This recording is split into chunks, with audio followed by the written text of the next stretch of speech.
जय मसीह की। आप सबको प्रणाम और तहे दिल से। और हम सिंगर ज्योतिराज और आप लोग के बीच में हम आए हुए हैं कुदरा स्टूडियो में।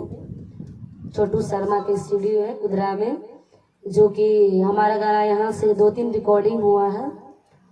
और आइए, मेरा गाना एक फर्स्ट था, उसी को हम सुनाते हैं।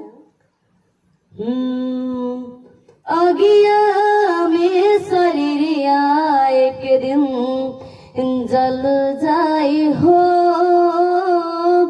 अगिया में शरीरिया एक दिन जल जाई हो।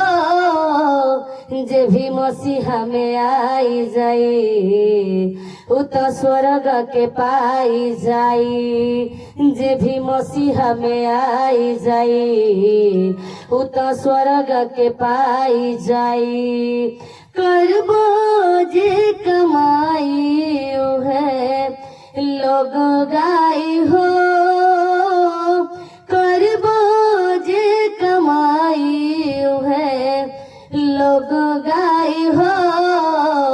जे भी मसीहा में आई जाई उ तो स्वर्ग के पाई जाई।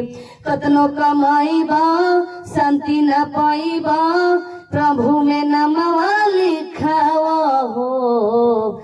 मनुष्य तन पाई गईला भुलाई, प्रभु भजन नहीं कैला हो। कतनो कमाईबा शांति न पाईबा, प्रभु में नमवा लिखावा हो।